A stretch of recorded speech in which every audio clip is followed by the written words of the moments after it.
உபாகமம் 28 ஏற்ற காலத்தில் உன் தேசத்திலே மழை பெய்யும், நீ கையிட்டு செய்யும் வேலைகள் எல்லாம் ஆசீர்வதிக்கவும் கர்த்தர் உனக்கு தமது நல்ல பொக்கிஷ சாலையாகிய வானத்தை திறப்பார். நீ அநேக ஜாதிகளுக்கு கடன் கொடுப்பாய், நீயோ கடன் வாங்காது இருப்பாய். கையை உயர்த்தி எல்லாரும் ஆமேன்னு சொல்லுவோம்.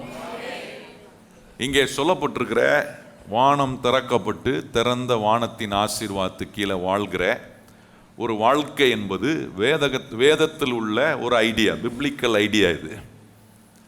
இந்த ஐடியாவை நம்ம வாழ்க்கையில் எடுத்து உபயோகப்படுத்துவோன்னா ஒன்று நடக்கும், என் வாழ்க்கையை கர்த்தர் தரம் உள்ளதாய் மாற்றுகிறார். பக்கத்தில் பார்த்து சொல்லுங்கள், உங்கள் வாழ்க்கையை என்னவா மாற்றுறாரு?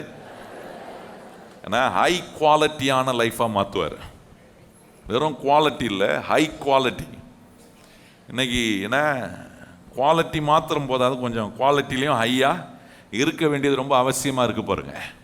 அப்போ அந்த ஹையர் குவாலிட்டி ஆஃப் லிவிங்கை ஆண்டவர் எப்படி கொடுக்குறாருன்னா, தேவன் ஒரு மனுஷனுக்கு நேராக, ஒரு குடும்பத்துக்கு நேராக, ஒரு சபைக்கு நேராக கர்த்தர் வானத்தை திறக்கும் போது திறக்கப்பட்ட அந்த திறந்த வானத்தின் ஆசீர்வாதத்துக்கு கீழே வாழ்கிற ஒவ்வொரு மனுஷனையும் ஆண்டவர் அவனுடைய வாழ்க்கையின் தரத்தை கர்த்தர் உயர்த்துகிறார். அதுக்கு தான் இந்த சத்தியங்கள் ரொம்ப முக்கியமானது பாருங்க. எப்படி செய்கிறாரு? இந்த வானம் திறக்கப்பட்டு திறந்த வானத்துக்கு கீழே நான் வாழ்கிறதுக்கு ஆண்டவர் காட்டுகிற ஒவ்வொரு வழிகள் ரொம்ப முக்கியமானது. இன்றைக்கு நம்ம ஏறக்குறைய 17 வழிகளை நம்ம கவனிச்சிருக்க அந்த வருஷத்திலிருந்து ஆண்டவர் ஒவ்வொரு வழிகளாய் கர்த்தர் நமக்கு போதித்து அந்த ஒவ்வொரு வழியும் என்னை ரொம்ப ஹையர் குவாலிட்டி ஆஃப் லைஃபுக்குள்ளே கொண்டு வருது.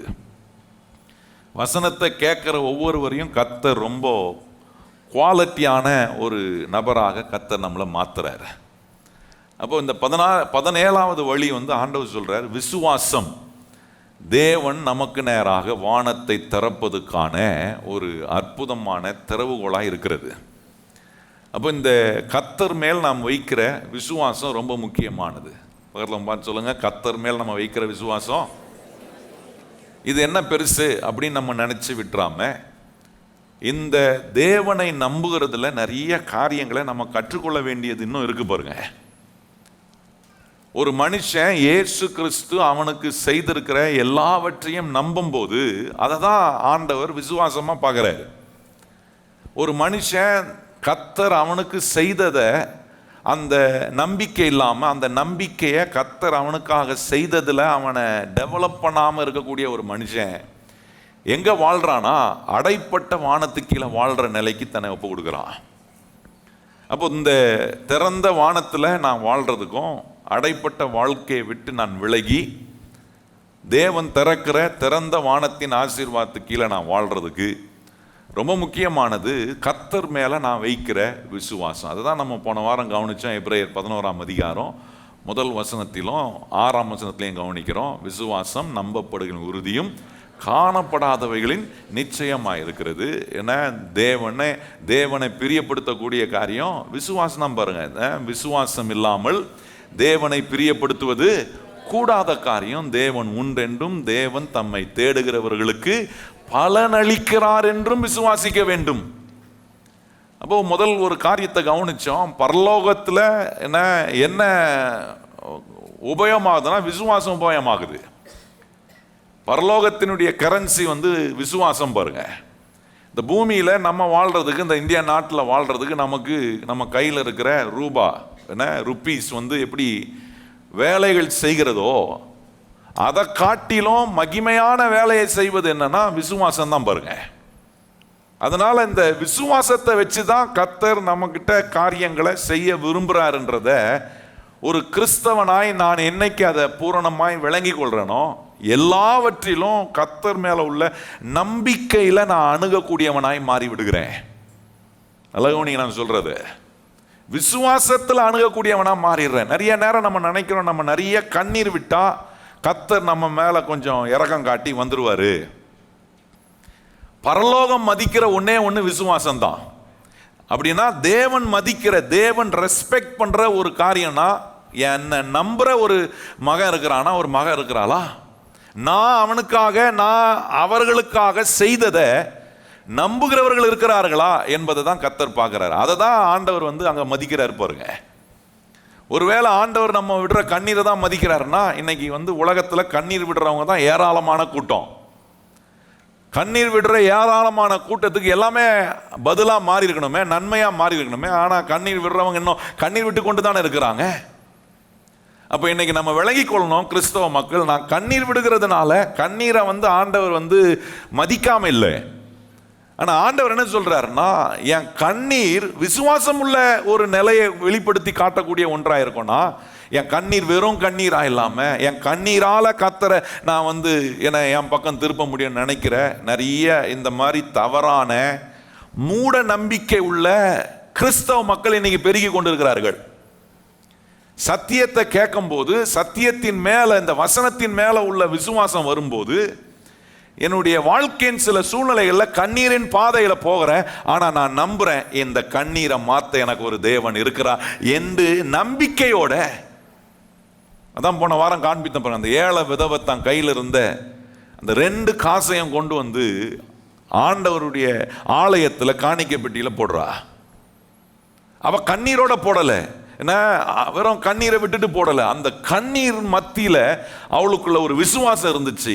என்னன்னா, இந்த நிலைய, இந்த ஒரு இல்லாத ஒரு நிலைய, இந்த ஏழை என்கிற நிலைய நான் நம்புற இயேசு எனக்கு மாற்ற உதவி செய்வார் என்று தன் நம்பிக்கையை அவ காண்பித்தா. அதை தான் சங்கீதக்காரன் சொல்றான், கண்ணீரோட விதைக்கிறவர்கள் கம்பீரமாய். எந்த கண்ணீரோட விதைக்கிறவங்க? விசுவாசத்தோட.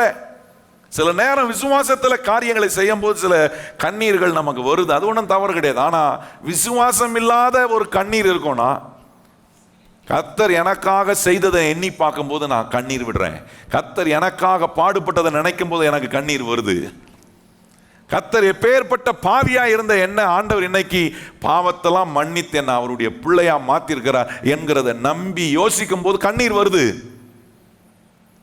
இப்படிப்பட்ட விசுவாசம் உள்ள கண்ணீர்களுக்கு கர்த்தர் பதில் கொடுக்கக்கூடிய தேவனா இருக்கிறார்.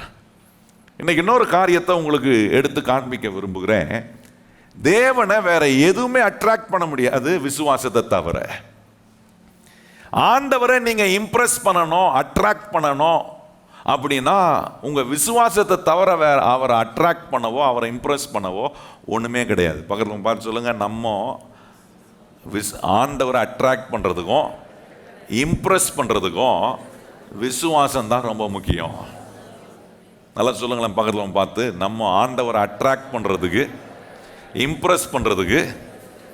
இன்னைக்கு உலகத்தில் பாருங்க, நிறைய பேர் அட்ராக்ட் பண்றதுக்கு இம்ப்ரெஸ் பண்றதுக்கு என்னென்னலாம் பண்றாங்க பாருங்க. வீட்லயே எடுத்துக்கிட்டீங்கன்னா, என்ன வீட்டில் இருக்கிறவங்கள இம்ப்ரெஸ் பண்றதுக்கு அட்ராக்ட் பண்றதுக்கு என்னெல்லாம் பண்றீங்க? ஆண்டவர் இப்போ நம்மகிட்ட அதே காரியத்தான் சொல்றாரு. என்ன நீ அட்ராக்ட் பண்றதுக்கும் என்ன இம்ப்ரெஸ் பண்றதுக்கும் தேவன் எதிர்பார்க்கிற ஒன்னே ஒன்று நம்மகிட்ட விசுவாசம் தான். இந்த விசுவாசம் தான் வானத்தை திறக்குது, நமக்கு நம்மளை கொண்டு திறந்த வானத்துக்கு கீழே வாழ வைக்கக்கூடிய அனுபவத்தை உண்டாக்குது. அந்த அனுபவம் வரும்போது எனக்கு ஒன்று தெரியும், என் விசுவாசம் என்னுடைய வாழ்க்கையின் எல்லா சூழ்நிலைகளுக்கும் பதிலை கொண்டு வரக்கூடிய ஒரு விசுவாசமா இருக்கு. ஒரு உதாரணங்களை 2 உதாரணங்களை காண்பித்து எப்படி இவர்கள் தங்களுடைய விசுவாசத்தினால இயேசு அட்ராக்ட் பண்ணாங்க. இன்னைக்கு நம்முடைய வாழ்க்கையிலும் விசுவாசத்தினால தான் அவரை அட்ராக்ட் பண்ண முடியும், அவரை இம்ப்ரெஸ் பண்ண முடியும்ன்றது எனக்கு விளங்கிருச்சுன்னா நான் பண்ற மற்ற தகாத காரியத்தெல்லாம் விட்டுருவேன். ஏன்னா கிறிஸ்தவத்தில் நிறைய பழக்கம், வீணான பழக்கம்லாம் ஒட்டிக்கிச்சு பாரம்பரியமா. எது முக்கியமோ அதை விட்டுறோம், முக்கியம் இல்லாததெல்லாம் நம்ம முக்கியப்படுத்தி அது மூலமா ஆண்டவர் எப்படியாவது நம்ம பக்கம் இருக்கலாமா அப்படின்னு நம்ம பார்க்குறோம். அதெல்லாம் தான் இன்னைக்கு ஒரு சில காரியங்களை உங்களுக்கு நான் காண்பிக்க விரும்புகிறேன். மத்தேயு சுவிசேஷம் 8ஆம் அதிகாரத்தில் கவனிச்சிங்கன்னா, அங்கே ஒரு அற்புதமான எக்ஸ்ட்ராடினரியான ஒரு ஸ்டோரியை ஆண்டவர் இயேசு அங்கே நமக்கு சொல்லுகிறத நம்ம கவனிக்கிறோம். அந்த கதையில் கவனிச்சிங்கன்னா, 100க்கு அதிபதி என்கிற ஒரு மனிதனை கவனிக்கிறோம். அவன் யாரு? படத்தளபதியாக இருக்கிறான். ரோமர் அரசாங்கத்தில் என்ன படத்தளபதியாக இருக்கிறவன். அவனுக்கு கீழே 100 பேர் வேலை செய்கிறாங்க. 100 பேருக்கு அவன் தலைவனாக இருக்கிறான் பாருங்க. அவன் ஒரு யூதன் அல்ல, அவன் ஒரு புறஜாதி. ஒரு புறஜாதியான். இப்ப பாருங்க, இவன் இயேசுவிடத்தில் வருகிறான். ஆனால் இயேசுநாதர் யூதர்களுக்காக அனுப்பப்பட்ட ஒரு தேவனா, யூதர்களுக்காக தான் வந்தார் பாருங்க. அவரு யூதர்களுக்காக வந்து யூதர்களுடைய இஸ்ரவேல் மக்களை மீட்டெடுக்க, இஸ்ரவேல் மக்களை ரட்சிக்க, இஸ்ரவேலுக்கு ஒரு மெசையாவா இருக்க ஆண்டவர் யூத ஜனங்களுக்காக வந்தாரு. ஆனா இங்க கவனிச்சு பாருங்க, இங்க ஒரு புறஜாதியான் ஆண்டவரிடத்துல வந்து தன்னுடைய வேலைக்காரனுடைய ஆரோக்கியத்துக்காக ஆண்டவரிடத்துல கேட்கறான் பாருங்க. இந்த வசனங்களை கொஞ்சம் வாசிக்கணும்னு விரும்புறேன். 8ஆம் அதிகாரம், மத்தேயு சுவிசேஷம் 8ஆம் அதிகாரம் 5ஆம் வசனத்திலிருந்து நம்ம வாசிப்போமா? இயேசு கப்பர்நகூமில் பிரவேசித்த போது 100க்கு அதிபதி ஒருவன் அவரிடத்தில் வந்து, ஆண்டவரே, என் வேலைக்காரன் வீட்டிலே திமிர்வாதமாய் கிடந்து கொடிய வேதனைப்படுகிறான் என்று அவரை வேண்டிக் கொண்டான். அதற்கு இயேசு, நான் வந்து அவனை சொஸ்தமாக்குவேன் என்றார். 100க்கு அதிபதி பிரதியுத்தரமாக, ஆண்டவரே, நீர் என் வீட்டுக்குள் பிரவேசிக்க நான் பாத்திரன் அல்ல. ஒரு வார்த்தை மாத்திரம் சொல்லும், அப்பொழுது என் வேலைக்காரன் சொஸ்தமாவான். நான் அதிகாரத்துக்கு கீழ்ப்பட்டவனாய் இருந்தும் எனக்கு கீழ்ப்பட்டு இருக்கிற சேவர்கள் உண்டு. நான் ஒருவனை போ என்றால் போகிறான், மற்றவன் ஒருவனை வா என்றால் வருகிறான். என் வேலைக்காரன் இதை செய் என்றால் செய்கிறான் என்றான். இயேசு இதை கேட்டு ஆச்சரியப்பட்டு தமக்கு பின் செல்லுகிறவர்களை நோக்கி, இஸ்ரவேலுக்குள்ளும் நான் இப்படிப்பட்ட விசுவாசத்தை காணவில்லை என்று மெய்யாகவே உங்களுக்கு. நீங்க கவனிச்சு பாருங்க, அங்க ஆண்டவர் இயேசு முக்கியப்படுத்தி சொல்ற ஒரு வார்த்தை இஸ்ரவேலுக்குள்ளே. அப்படின்னா அங்க ஆண்டவர் என்ன முக்கியப்படுத்துறார்? நான் இஸ்ரவேலுக்காக தான் வந்தேன், யூதர்களுக்காக தான் வந்தேன். யூதர்கள் மத்தியில் என்ன ஒரு பெரிய நம்பிக்கைனா, ஆண்டவர் வந்து யூத மக்களை தான் நேசிக்கிறாரு, புறஜாதிகளை ஆண்டவர் நேசிப்பதில்லை. யூத மக்களுக்கு தான் சுகம் கிடைக்கும், யூத மக்களுக்கு தான் ஆசீர்வாதம், யூத மக்களுக்கு தான் விடுதலை, புறஜாதிகளுக்கு கிடையாது.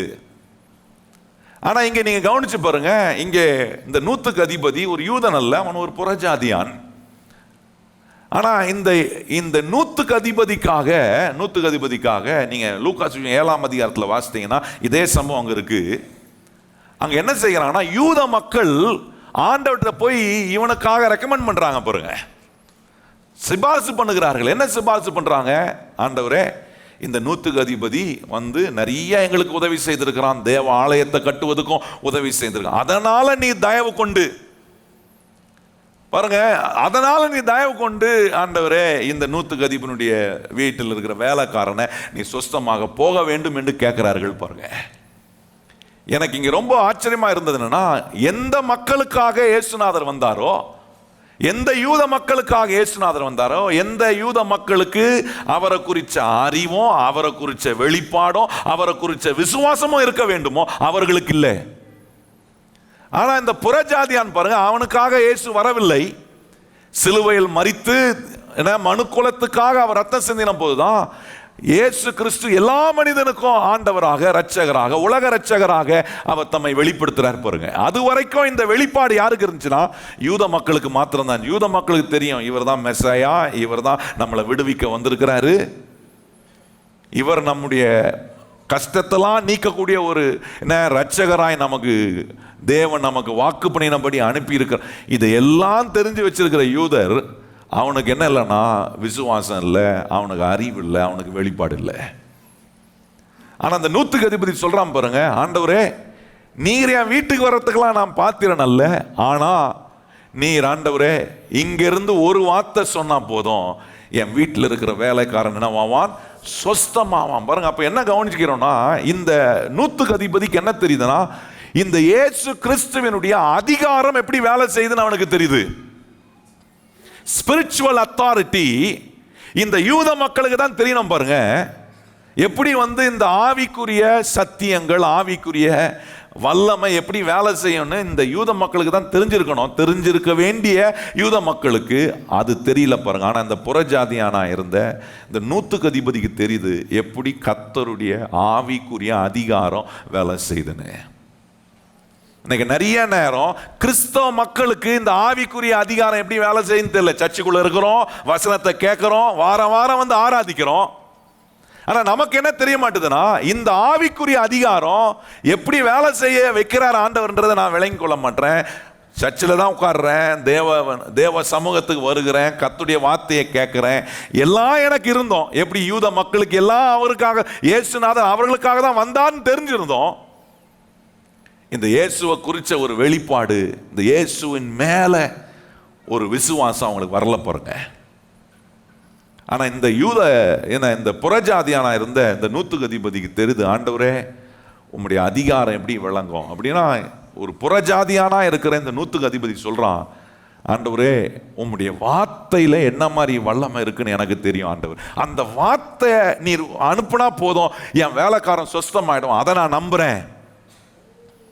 இன்னைக்கு நான் கேட்குறேன், கர்த்தருடைய பிள்ளைகளே, ஆண்டவருடைய சமூகத்துக்குள்ள வந்து உட்கார்ந்து வாரம் வாரம் நான் கேட்கிற இந்த தேவனுடைய வசனத்தை நான் விசுவாசிக்கும் போது, அந்த தேவனுடைய வசனத்தை விசுவாசிக்கிறதுனால உண்டாகிற வல்லமை, உண்டாகிற விடுதலைய என் வாழ்க்கையில் நான் தியானிக்கிறேன்னா, அதை நம்புறேன்னா, கேட்கிற வசனத்துக்கு எதிராக போய் நான் காரியங்களை செய்யறேன்னா என்ன அர்த்தம்னா, இந்த இயேசு கிறிஸ்துவின் மேல் உள்ள அறிவும், அந்த இயேசு கிறிஸ்துவின் மேல உள்ள வெளிப்பாடும் விசுவாசமும் இன்னும் யூத மக்களை போல தான் எப்படி இருக்குன்னா, நமக்கு அவர் அருளப்பட்டிருந்தோம், நம்மளை அவர் சுகமாக்கக்கூடியவராக இருந்தோம், நம்மளை விடுவிக்கக்கூடியவராக இருக்கிறார் என்று தெரிந்திருந்தோம். இந்த புறஜாதியார்களுக்கு இருந்த அந்த அறிவு அன்னைக்கு இருந்த யூத மக்களுக்கு இல்லாமல் இருந்துச்சு. இன்னைக்கும் அதே ஒரு பாவனை தான் இன்னைக்கு கிறிஸ்தவர்களாக இருக்கிற நம்ம கிறிஸ்துவுக்குள்ளே இருக்கிறோம், சபைக்குள்ளே இருக்கிறோம், நம்ம ஆண்டவர் ஆராதிக்கிறோம், வசனத்தை கேட்குறோம். ஆனால் அந்த வார்த்தையின் மேலே உள்ள விசுவாசம் எப்படிப்பட்டதாக இருக்குன்றதை நம்ம கொஞ்சம் யோசிக்கணும் பாருங்க. ஆனால் இங்கே இந்த நூத்துக்கு அதிபதி சொல்கிறோம், ஆண்டவரே எனக்கு ஒன்று நல்லா தெரியும் ஆண்டவரே, அது என்னன்னா உம்முடைய அதிகாரம் எப்படி வேலை செய்யும்னு எனக்கு தெரியும். அதனால அவன் சொல்றான், நான் அதிகாரத்துக்கு உட்பட்டவன். ஒருத்தனை இங்க வா அப்படின்னா அவன் வருவான், அங்க போனா அவன் போவான் ஆண்டவரே. ஏன்னா நான் என் அதிகாரத்தில் இருக்கிற என் வாயிலிருந்து வர வார்த்தைக்கே இவ்வளவு வல்லமை இருக்கும்னா, நீ சகல அதிகாரம் உள்ள தேவன். அதனால நீர் ஒரு வார்த்தையை இங்கிருந்து சொன்னாலே என் வேலைக்காரன் ஆவான், சொஸ்தமாவான். இத இயேசுநாதர் கேட்ட உடனே அங்க கூடியிருந்த ஜனங்களை பார்த்து சொல்றாரு, இஸ்ரவேலில இப்படி ஒரு விசுவாசத்தை நான் பார்க்கல. என்ன மீன் பண்றாரு? எந்த இஸ்ரவேல் ஜனங்களுக்கு இப்படிப்பட்ட விசுவாசம் இருக்கணுமோ அந்த விசுவாசம் அவர்களுக்குள்ள இல்ல. ஆனா இங்க ஒரு புறஜாதியானா இருக்கிறான், இந்த நூத்துக்கு அதிபதிக்குள்ள இப்படி ஒரு விசுவாசத்தை பார்க்கிறேன். நான் கேட்கிறேன், எப்படி தேவன், அதுதான் அவரை பாருங்க, இயேசுநாதரை கவர்ந்த, அட்ராக்ட் பண்ண, இம்ப்ரெஸ் பண்ண ஒரே ஒரு காரியம் என்னன்னா, இந்த ஒரு நூத்துக்கு அதிபதி ஆண்டவரை குறித்து, இயேசுவை குறித்து எப்படி அறிந்து வைத்திருந்தான், எப்படிப்பட்ட வெளிப்பாடு உள்ளவனா இருந்தான், அவர் மேல எப்படிப்பட்ட ஒரு விசுவாசம் வச்சிருந்தான் பாரு. இதை பார்த்த உடனே அவர் நின்று ஜனங்கள் நடுவே, வேதம் சொல்ல, அவர் ஆச்சரியப்பட்டு, 10ஆம் வசனம் அப்படிதான் இருக்கு, ஏன்னா இயேசு இதை கேட்டு ஆச்சரியப்பட்டு, யோசிச்சு பாருங்க, ஆச்சரியப்படுறாருன்னா அப்ப என்ன மாதிரி ஒரு எதிர்பார்ப்போட இருந்திருப்பார் தம்முடைய யூத மக்களிடத்துல இருந்து. சொல்ல நல்லா கவனிக்கணும். ஒவ்வொரு முறையும் ஆண்டவர் என்கிட்ட எதிர்பார்ப்போட இருக்கிறாரு. ஆனா அந்த எதிர்பார்ப்பை ஏமாற்றமா மாத்துறேன். ஏன்னா கர்த்தர் சொல்ற வார்த்தையின் மேலையும், ஆண்டவரை குறிச்ச அறிவிலும், ஆண்டவரை குறிச்ச வெளிப்பாடிலும், எவ்வளவு வசனங்களை கேட்டாலும், எவ்வளவு முறை ஆண்டவர் நம்மகிட்ட பேசினாலும், அந்த விசுவாசத்தினால தான் கர்த்தரை அட்ராக்ட் பண்ண முடியுன்றதை நான் விளங்கி கொள்ளாம போகிறதுனால என் விசுவாசத்தை பார்த்து கர்த்தர் ஆச்சரியப்பட முடியல. ஆனா இங்க நூத்துக்கு அதிபதியுடைய விசுவாசத்தை பார்த்து ஆச்சரியப்படுறார். ஏன் ஆச்சரியப்படுறாருன்னா, இவனுக்கு புரியுதே, இதை தான் ஆண்டவர் இன்னைக்கு நம்ம கிட்ட எதிர்பார்க்கிறாரு. இவ்வளோ முறை ஆண்டவர் நம்ம கிட்ட பேசியும் இன்னும் நான் சந்தேகப்படுறேன்னா, இன்னும் நான் அவிசுவாசப்படுறேன்னா, எனக்கு காரியங்கள் நடக்காம இருக்கும்போது, சில வார்த்தைகளை கர்த்தர் சொல்லி நிறைவேறாம இருக்கும்போது அதை பார்த்து, அந்த சூழ்நிலைகளை பார்த்து சந்தேகப்படுறேனா? இந்த இஸ்ரவேல் ஜனங்களிடத்துல அவர் விசுவாசம் எதிர்பார்த்தார். ஆனா அங்க விசுவாசம் அவருக்கு பார்க்க முடியல, அட்ராக்ட் ஆக முடியல. ஆனா இங்க ஒரு மனுஷன் விசுவாசத்தினால தேவனை அட்ராக்ட் பண்ணிட்டான். அப்போ கவனிச்சு பாருங்க, இன்னைக்கு நான் தான் ஆரம்பத்திலே சொன்னேன், நம்ம கண்ணீர் ஆண்டவரை அட்ராக்ட் பண்ண போறது இல்லை, அது இம்ப்ரெஸ் பண்ண போறது இல்லை. ஒருத்தர் நான் பேசியிருந்தேன் பாருங்க, அவர் சொன்னார், நான் ஆண்டோடைய சமூகத்தில் விட்ட கண்ணீரை கணக்கெடுத்தா எத்தனை பக்கெட் வரும் தெரியுமா பாஸ்டர் சொன்னார். எப்படியே சொன்னார் என்கிட்ட, நான் இத்தனை நாள் கண்ணீர் விட்டதை நான் கணக்கெடுத்தனா அது எத்தனை பக்கெட் வரும் தெரியாது பாஸ்டர் அப்படின்னாரு. அத்தனை கண்ணீர் விட்டோம், பதில் வரலையே. நான் சொல்ல நல்லா நீங்க யோசிக்கணும். அவர் அத்தனை பக்கெட் கண்ணீர் விட்டோம், அவருக்கு பதில் கிடைக்கல. ஏன் கிடைக்கலனா, கண்ணீரை, நம்முடைய கண்ணீரை கர்த்தர் பார்க்கிறாரு. எத்தனை பேருக்கு தெரியும், நான் கண்ணீர் விட்டா கர்த்தர் என்ன பார்க்கிறாரா பார்க்கலையா? ஏன்னா நீங்க வீட்டில் கண்ணீர் விட்டாலும் நிறைய பேர் பார்க்குறாங்களே. நான் சொல்ல கொஞ்சம் கவனிக்கணும். வீட்டில் கண்ணீர் விட்டாலே என்ன, வீட்டில் இருக்கிறவங்களுக்கு பதறுதே. ஏன்னா மனைவி கண்ணீர் விட்டா புருஷனுக்கு பதறுது, புருஷன் கண்ணீர் விட்டா மனைவிக்கு பதறுது, பிள்ளைங்க கண்ணீர் விட்டா பெற்றோருக்கு பதறுது. உறவில் இருக்கிற நமக்கே, உறவில் இருக்கிற இன்னொருவர் கண்ணீர் விட்டா பதறுதே. நான் கண்ணீர் விட்டா ஆண்டவர் அவர் யோசிக்காமலா இருப்பாரு? ஆண்டவர் நம்ம கண்ணீரெல்லாம் பார்க்குற, ஆனால் நமக்கு உன்னை உணர்த்துறாரு.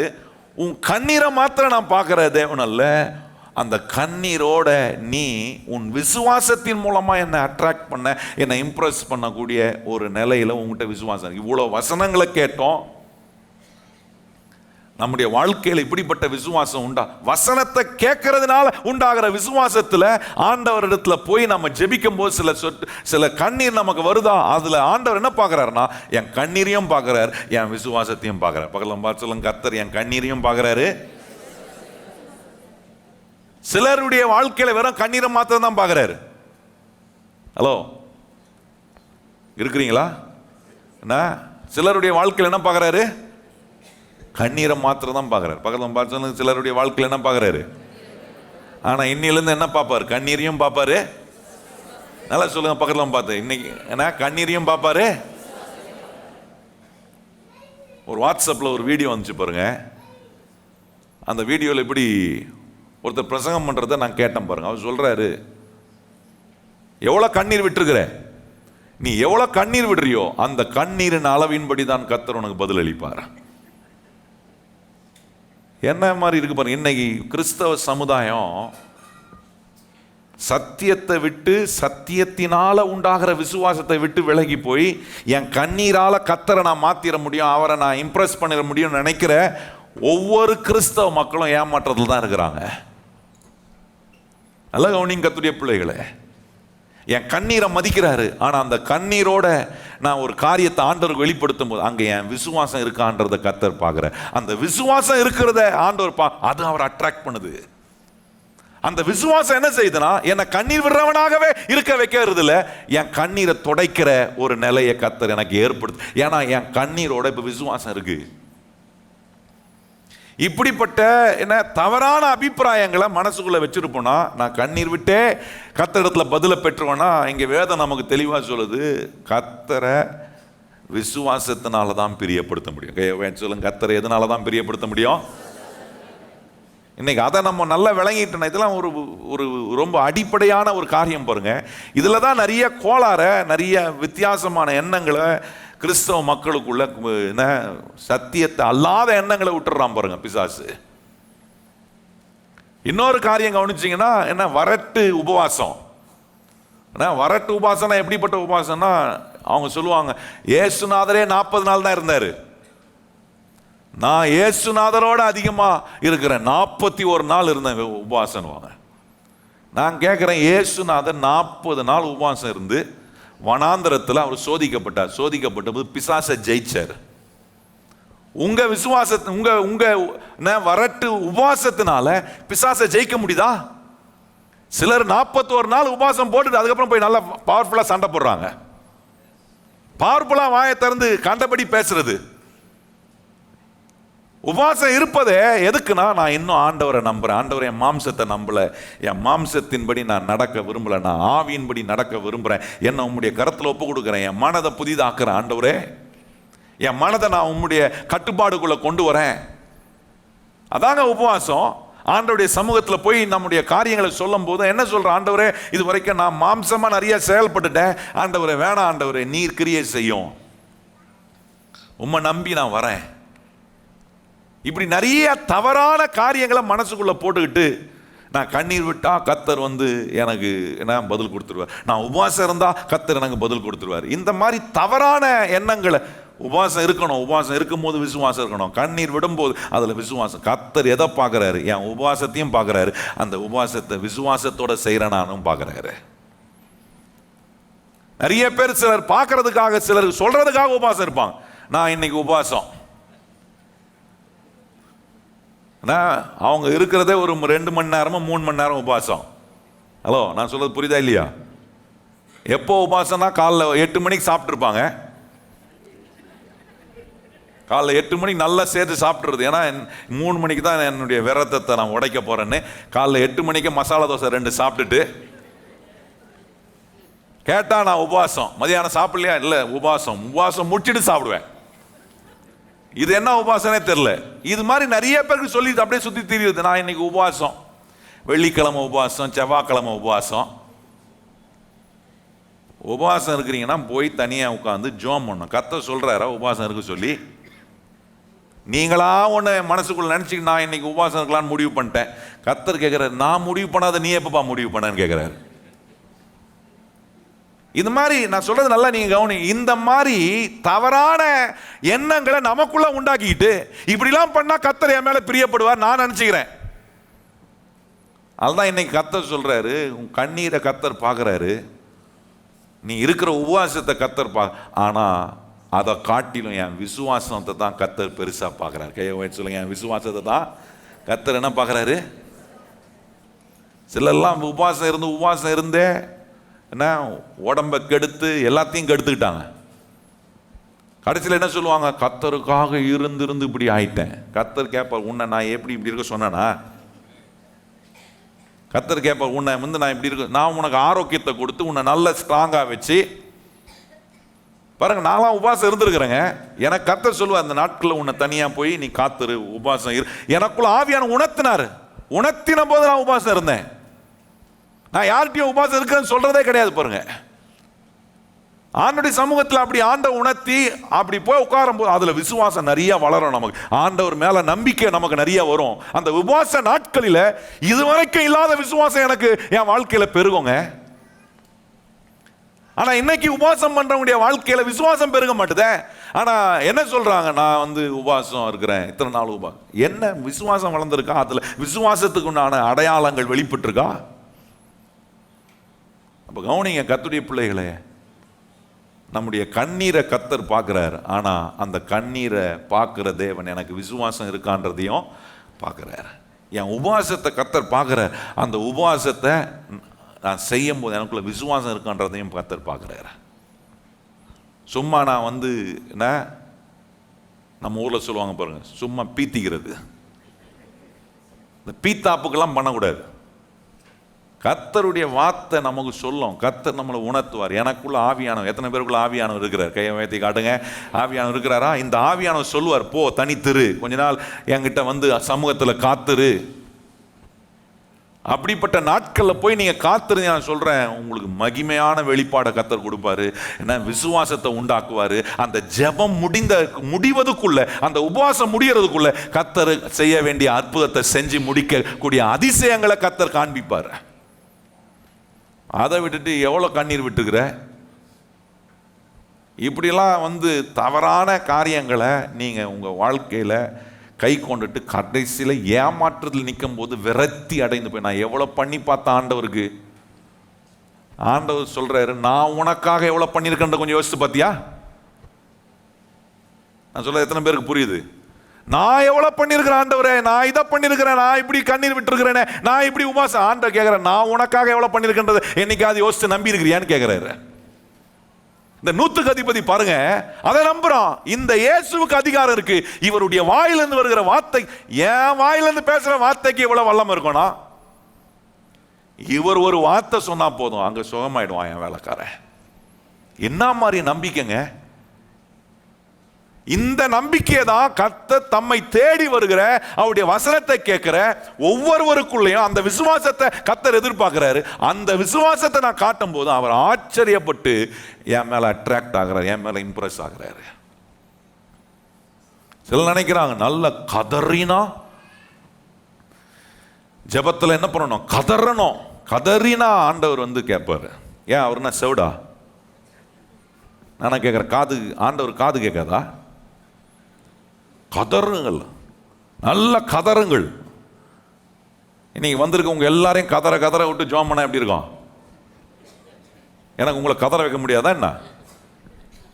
நல்ல சத்தமா, நல்ல சத்தமா, இன்னும் கொஞ்சம் கதறுங்கள் அப்படின்னு கதற விட்டு 2 மணி நேரம் உங்களை கதற விட்டேன்னா, இந்த ஆராதனை முடிஞ்சு நீங்க போகும்போது தொண்டெல்லாம் கிழிஞ்சு போய் வாயிலிருந்து காத்து தான் வரும். இப்படி ஆக்கி அனுப்புறதுக்காக கர்த்தர் விரும்புறாரு. இதெல்லாம் அவரை பிரியப்படுத்தவே முடியாது. பக்கத்தில் பார்த்து சொல்லுங்க, இப்போ நம்ம கேட்டதெல்லாம் வெறும் கண்ணீர், வரட்டு உபவாசம், என்ன கதறல், இதெல்லாம் ஆண்டவர் வந்து அதை வச்சு மாத்திரம் நம்ம கர்த்தர் என்ன பண்ண முடியாது, அட்ராக்ட் பண்ண வைக்கவே முடியாது. ஆனால் நான் கண்ணீர் விடும்போது என் கண்ணீரையும் பார்க்குறவர், அது கூட எனக்கு விசுவாசம் இருக்கான்றத கர்த்தர் பார்க்குறாரு. சில நேரம் நம்முடைய வாழ்க்கையில கதறுகிற சூழ்நிலைகள் வருது. அந்த கதறலிலும் கர்த்தர் மேல நான் நம்பிக்கை வச்சிருக்கிறேனா? சிலர் கதறுவாங்க பாருங்க, ஐயோயோ ஐயோயோன்னு கதறக்கூடாது. இல்லை, என் ஆண்டவர் எனக்காக ரதங்களோட ஆண்டவர் எனக்காக யுத்தம் பண்ணுகிறார், அப்படி கதறணும். அதெல்லாம் கதறது இல்லை. ஐயோயோ அப்படி ஆயிடுச்சு, இப்படி ஆயிடுச்சு, இப்படி பண்ணிட்டாங்க, அப்படி பண்ணிட்டாங்க. ஆண்டவர் சொல்ற அதெல்லாம் கொஞ்சம் நிறுத்தி தேவன் ஆச்சரியப்படக்கூடிய விசுவாசத்தை நம்ம காட்டணும். பக்கத்துல பார்த்து சொல்லுங்க, தேவன் ஆச்சரியப்படக்கூடிய விசுவாசத்தை நம்ம இங்க ஒருத்தன் காட்டியிருக்கானே, 100க்கு அதிபதி காட்டியிருக்கானே, அப்ப நம்மளால காட்ட முடியாதா? இவ்வளவு வருஷமா இந்த ஆலயத்துக்குள்ள வந்து வசனத்தை கேட்குறீங்களே, யோசிச்சு பாருங்க. எத்தனை முறை இவன் 100க்கு அதிபதி எங்க தேவாலயத்துக்கு போயிருக்கிறான், எங்க போய் கேட்டிருப்பான்? கொஞ்சம் யோசிச்சு பாருங்க. ஆனா நம்மளை கர்த்தர் வாரந்தோறும் தேவாலயத்துக்கு கொண்டு வராரு, ஒரு ஊழியரை வச்சு கர்த்தர் பிரசங்கம் பண்றாரு, அந்த வார்த்தையை கேட்கிறேனே. இவ்வளவு வார்த்தையை கேட்ட பிறகும் கர்த்தரை என் விசுவாசத்தினால ஆச்சரியப்பட வைக்க முடியலன்னா, நான் சொல்றேன், தேவன் என்கிட்ட எதிர்பார்க்கிற விசுவாசம், அவரை அட்ராக்ட் பண்ணக்கூடிய, அவரை இம்ப்ரெஸ் பண்ணக்கூடிய விசுவாசத்தை நான் இன்னும் டெவலப் பண்ணாமல் இருக்கிறேன். இன்னைக்கு கவனிச்சு பாருங்க, நம்முடைய கண்ணீர், நம்முடைய உபவாசம், நம்முடைய கதறல், இது எல்லாவற்றை காட்டிலும் கர்த்தர் விசுவாசத்தை பெருசா பார்க்கிறார். கை வாய்ச்சி சொல்லுங்க, இது எல்லாவற்றை காட்டிலும் கர்த்தர் எதை பெருசா பார்க்கிறாரு? ஏன்னா ஆண்டவர் தெரியும், உபவாசம் முடிச்சுட்டு போய் வெளுத்து வாங்குவோன்னு. உபவாசம் சொல்லிட்டு உபவாசம் முடிஞ்சோன்னா 3 மணி, நான் சொன்ன போது 8 மணிக்கு ஆரம்பிப்பாங்க, 3 மணிக்கு முடிச்சோன்னா ஃபீஸ்டிங் தான் ஆண்டவுக்கு தெரியும். இதுக்கப்புறம் அவங்க வெளுத்து. ஆண்டவர் சொல்ற இந்த மாதிரி சர்க்கஸ் எல்லாம் நிறுத்திட்டு இந்த 100க்கு அதிபதி காண்பிச்சான் பாருங்க விசுவாசம். உம்முடைய ஆவிக்குரிய அதிகாரம் எப்படி வேலை செய்யணும் எனக்கு தெரியும் ஆண்டவரே. ஆவிக்குரிய காரியங்கள் ஆவிக்குரிய மனுஷனுக்கு புரியும். சொல்லுங்க, ஆவிக்குரிய காரியங்கள் ஆவிக்குரிய மனுஷனுக்கு புரியும். இன்னைக்கு நம்மள ஆவிக்குரிய பிள்ளைகளா கர்த்தர் மாத்திருக்கிறாரே. நம்ம முன்ன மரித்து போனவர்களா இருந்தோம், ஆனா இன்னைக்கு ஆவிக்குரிய விதத்துல கர்த்தர் நம்மளை உயிர்ப்பித்து ஆண்டவருடைய பிள்ளையா கர்த்தர் மாத்தி இயேசுவை தேடி வருகிறோம். இப்படி தேடி வருகிற ஆண்டவர் ஆச்சரியப்படக்கூடிய விசுவாசத்தை தான் நம்ம கிட்ட பார்க்க விரும்புறாரு. அந்த விசுவாசத்தை ஆண்டவர் பார்க்கும்போது நான் சொல்றேன், கர்த்தருடைய பிள்ளைகளே, என்னென்னலாம் நடக்கணுமோ அதை கர்த்தர் நமக்கு நடப்பித்து காட்டுவாரு. இந்த மனுஷனுடைய விசுவாசத்தை ஆச்சரியப்படக்கூடிய அளவுக்கு ஆண்டவர் பார்த்துட்டு அங்க இருக்கிறவங்களை பார்த்து சொல்றாரு, இப்படிப்பட்ட விசுவாசத்தை நான் இஸ்ரவேலுக்குள்ள காணவே இல்லை. நான் என்ன நம்புறேன்னா, ஆண்டவர் பிளெஸிங்ஸ் என்ற சபையை பார்த்து சொல்லக்கூடாது, இப்படிப்பட்ட விசுவாசத்தை நான் காணவே இல்லையே அப்படின்னு நம்ம யாரையும் பார்த்து சொல்லக்கூடாது. இந்த பிளெஸிங்ஸ் என்ற சபையை இருக்கிற ஒவ்வொரு விசுவாசியும் பார்த்து சொல்லணும், ஏன்னா இப்படிப்பட்ட விசுவாசம் இங்க இருக்கிற ஒவ்வொருவருக்கும் இருக்குன்றத கர்த்தர் சாட்சியா சொல்லணும். எத்தனை பேர் கையை உயர்த்தி ஆமேன்னு சொல்றீங்க? உங்க சூழ்நிலைகள் நடுவே, உங்களுடைய தேவைகள் நடுவே இப்படி தேவன் ஆச்சரியப்பட வைக்கக்கூடிய விசுவாசத்தை நம்ம காண்பிக்கிறோமா? இதான் ரொம்ப முக்கியம். பார், இந்த விசுவாசம் இல்லைன்னா நான் சொல்றேன், கர்த்தரை பிரியப்படுத்துறது, கர்த்தரை அட்ராக்ட் பண்றது நம்முடைய வாழ்க்கையில கூடாத காரியமா போயிடும். இன்னைக்கு அதுதான் இங்க சொல்றாரு பாருங்க. சில நேரம் கிறிஸ்தவர்கள் நம்புவதை ஆண்டவர் எதிர்பார்க்கிறாரு. ஆனா ஒரு கிறிஸ்தவன் அல்லாதவன் கர்த்தரை நம்புறான். திடீர்னு வரான், முதல் முறை கேட்கறான், ஆண்டவரை பத்தி கேட்டவன் அவங்களுக்கு ஒரு நம்பிக்கை வந்துருது பாருங்க. நம்பி போறாங்க, அவங்களுக்கு ஒரு அற்புதம் நடக்குது, அவங்களுக்கு ஒரு விடுதலை உண்டாகுது. இன்னைக்கு நான் கேட்கிறேன், நான் கர்த்தருடைய பிள்ளையா, ஆண்டவரை தேடி வரனே, ஆண்டவரை நம்பி ஒரு காரியத்தை செய்யும் போது எனக்கு வெற்றி உண்டாகணுமே, எனக்கு வழிகள் திறக்கணுமே, எனக்கு வானம் திறக்கப்பட்டு தேவன் ஏற்ற நேரத்தில் மழையை பெய்ய வைப்பேன்றாரே. இதெல்லாம் நம்பி நான் போய் வேலை செய்யறேன்னா, அப்படின்னா கர்த்தர் என் விசுவாசத்தை பார்த்து ஆச்சரியப்பட்டு, என் விசுவாசத்தினால தான் நான் கர்த்தரை அட்ராக்ட் பண்றேன், பிரியப்படுத்துறேன் அப்படின்றத விளங்கி கொள்ளும் போது ஆண்டவர் உண்டு பண்ணுகிற அற்புதம் என் வாழ்க்கையில தாமதமாகவே ஆகாது. கையை வைத்து சொல்லுங்க, கர்த்தர் உண்டு பண்ணுகிற அற்புதம் என்ன ஆகாது? என்கிட்ட விசுவாசம் இருந்து என் விசுவாசத்தினால தான் கர்த்தர் அட்ராக்ட் ஆகிறார், இம்ப்ரெஸ் ஆகிறாருன்னு எனக்கு விளங்கிருச்சுன்னா, நான் உன்னை பார்ப்பேன். கர்த்தர் எனக்கு கொடுக்கும் விடுதலை, கர்த்தர் எனக்கு கொடுக்கும் ஆரோக்கியம், கர்த்தர் எனக்கு கொடுக்கிற நன்மைகள் ஒருபோதும் என் வாழ்க்கையில் தாமதம் ஆவதே இல்லை. கையை வைத்து எத்தனை பேர் நம்புறவங்க ஆமென் சத்தமா சொல்லுங்க பாப்போம். அதுதான் அங்கே நடந்துச்சு பாருங்க. அங்கே என்ன நடந்துச்சு? ஏன்னா அங்கே நீங்கள் கவனிச்சு பாருங்க, 13ஆம் வசனம். பின்னும் இயேசு நூற்றுக்கு அதிபதியை நோக்கி, நீ போகலாம், நீ விசுவாசித்தபடியே உனக்கு ஆக கடவது என்றார். அந்த நாளிலே அவன் வேலைக்காரன் பாருங்க, அவன் சொன்னபடி அவன் சொல்றான், ஆண்டவரே நீர் வர வேண்டாம், உம்முடைய வார்த்தையை நீர் அனுப்பினா போதும், என் வேலைக்காரன் சுஸ்தமாவான்னு சொன்னான் பாருங்க. ஆண்டவர் சொல்ற, உன் விசுவாசத்தின்படியே நீ போகலாம். ஆண்டவர் சொல்ற, நீ போகலாம், உன் விசுவாசத்தின்படியே. இன்னும் கொஞ்ச நேரத்தில் நம்மலாம் போக தான் போறோம். இங்க இருந்தது நான் கிளம்பி போறீங்க, போகும்போது ஆண்டவர் சொல்லுவார், உன் விசுவாசத்தின்படியே உனக்கு. அதை அந்த ஆச்சரியப்படக்கூடிய அளவில் நம்ம ஆண்டவர் மேல வச்சிருக்கிற விசுவாசம் அவரை அட்ராக்ட் பண்ணணும். நான் சொல்றேன், அங்கே வேதம் சொல்ல, அந்நாளிலே அவனுடைய வேலைக்காரன் என்னவானான்? சொஸ்தமானான். டிலே எல்லாம் கிடையாது, போக போக நடந்துச்சு. இல்லை, என் விசுவாசம் கர்த்தர் ஆச்சரியப்படக்கூடிய அளவுக்கு ஆண்டவர் அட்ராக்ட் பண்ணக்கூடிய, இம்ப்ரெஸ் பண்ணக்கூடிய விசுவாசம் இருக்கணும். ஆண்டவர் சொல்றாரு, அந்நேரமே, அந்நாளிலே. நான் சொல்றேன், இன்னைக்கு கேட்கிற இந்த கர்த்தருடைய வார்த்தையை நம்பி நீங்க புறப்பட்டு போகிற இன்னைக்கே கர்த்தர் உங்களுக்கு ஒரு பெரிய அற்புதத்தை செய்ய அவர் வல்லவரா இருக்கிறார் என்பதை மறந்துடாதீங்க. இன்னைக்கு ஒரு வேண்டுதலோட வந்திருக்கலாம், பல சூழ்நிலைகள் மத்தியில் வந்திருக்கலாம், பல நெருக்கடியான நேரத்தில், ஒருவேளை கண்ணீரின் ஒரு வாழ்க்கை அவங்க வாழ்க்கை இருக்கலாம், பல காரியங்களை குறித்து நீங்க கதறி கொண்டிருக்கலாம். நான் சொல்றேன், இன்னைக்கு ஆண்டவர் ஆச்சரியப்படக்கூடிய அளவுக்கு உங்க வாழ்க்கையில ஆண்டவர் மேல வைக்கிற நம்பிக்கை, விசுவாசம் இந்த கேட்கிற தேவனுடைய வசனத்தினால உண்டாகணும். நான் சொல்றேன், இன்னைக்கே கர்த்தர் ஒரு பெரிய அற்புதத்தை உங்களுக்கு அவர் செய்து காட்ட இன்னைக்கும் ஆண்டவர் உண்மை உள்ளவராக இருக்கிறார். எத்தனை பேர் நம்புறோம்? கையை வைத்து சொல்லுங்க, இன்னைக்கே எனக்கு ஒரு அற்புதத்தை கர்த்தரால. இந்த இடத்தை விட்டு போகும்போது கர்த்தர் சொல்றார், உன் விசுவாசத்தின்படியே. பகலும் பார்த்து சொல்லுங்க, உங்க விசுவாசத்தின்படியே உங்களுக்கு இன்னைக்கு ஒரு அற்புதம் நடக்கும். பகலும் பார்த்து சொல்லுங்க, உங்க விசுவாசத்தின்படியே இன்னைக்கு, சொல்லுங்க வாய்த்திருந்த, இன்னைக்கு ஒரு அற்புதத்தை கர்த்தர் செய்வார் என்று நான் நம்புகிறேன். கர்த்தர் செய்வார், சூழ்நிலைகளை மாற்றுவார், எதிர்ப்புகளை கர்த்தர் அப்படியே ஓய்ந்து போக பண்ணுவார். சில எதிர்ப்புகள் எழும்பி இருக்கா வாழ்க்கையில், வேலை ஸ்தலத்தில். நான் சொல்கிறேன், இன்னைக்கு கர்த்தர் இந்த நூற்றுக்கு அதிபதியுடைய விசுவாசத்தை பார்த்து ஆச்சரியப்பட்டார் பாருங்க.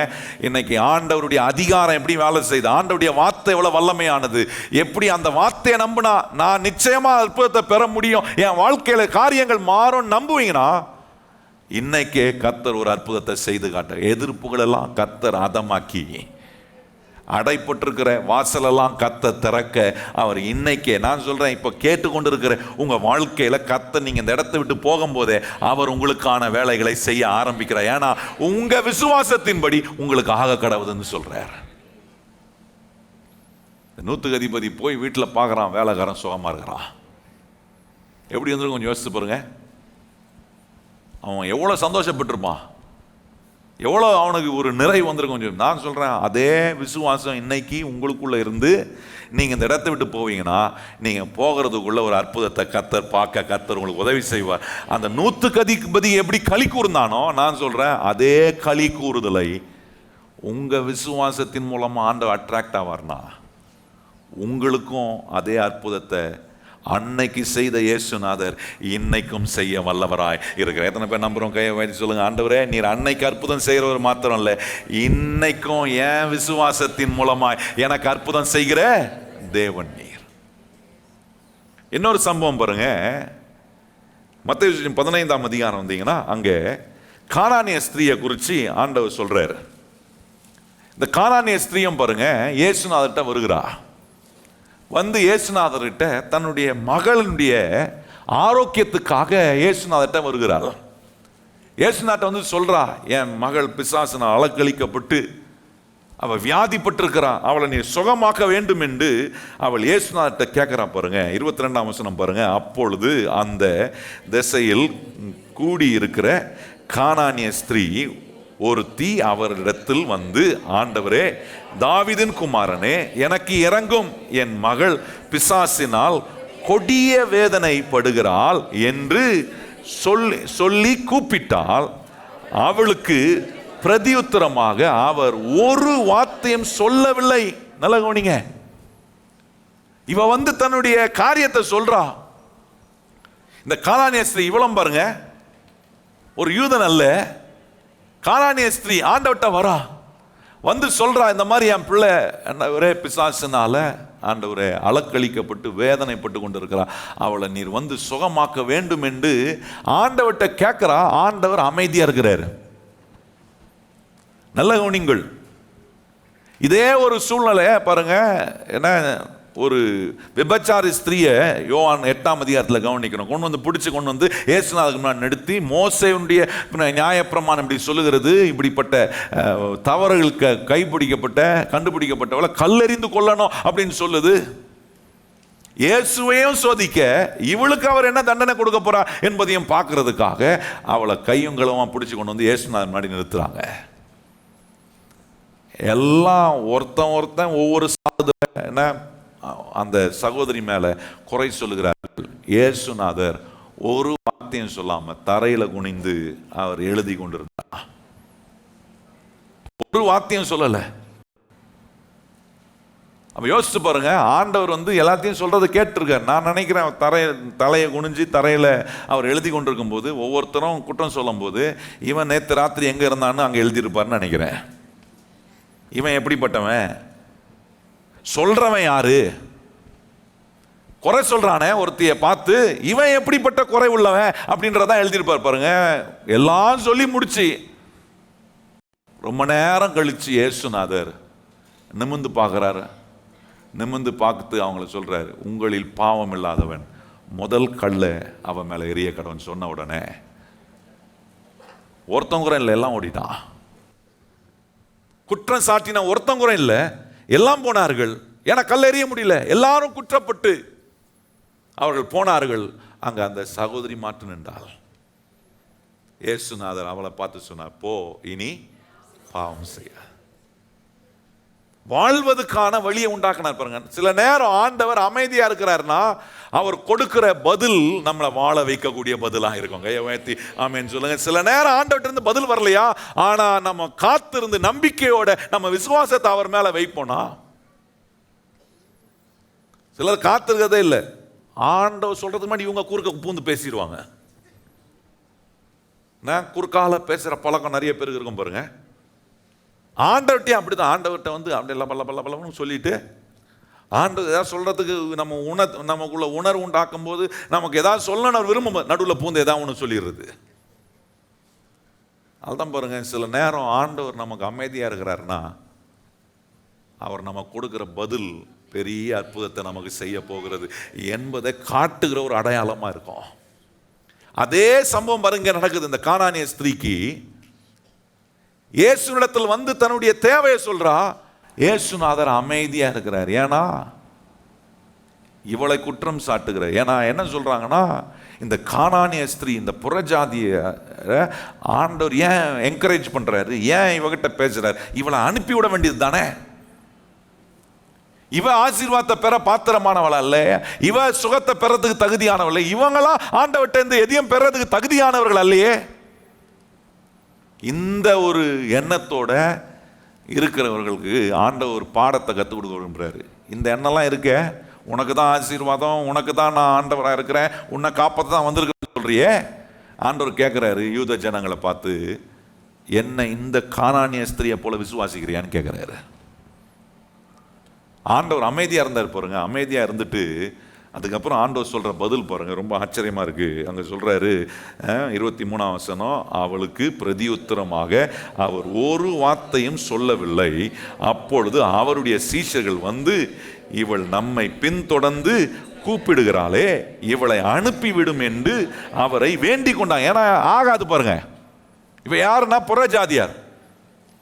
ஏன்னா இந்த யூத மக்கள் வந்து புறஜாதியார் எப்படி பார்ப்பாங்கன்னா, நாய் மாதிரி பார்ப்பாங்களா. இந்த புறஜாதியார் யூதர்கள் எப்படி பார்ப்பாங்கன்னா, பண்ணி மாதிரி பார்ப்பாங்களா. எப்படி இது பாருங்க, நீ நாயின்னு சொன்னா நான் உன்னை பண்ணின்னு சொல்லுவேன், அப்படிதான் இருக்குதாங்க.